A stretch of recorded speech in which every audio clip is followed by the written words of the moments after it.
ভাই বসো এখানে, তারপর বলছি।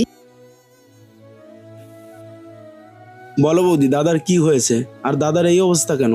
ভাই, আমাদের ব্যবসার জন্য জাহাজে করে যে মাল আসছিল সেটা হঠাৎ করে ডুবে গেছে। ভাই, আমাদের সব শেষ হয়ে গেছে।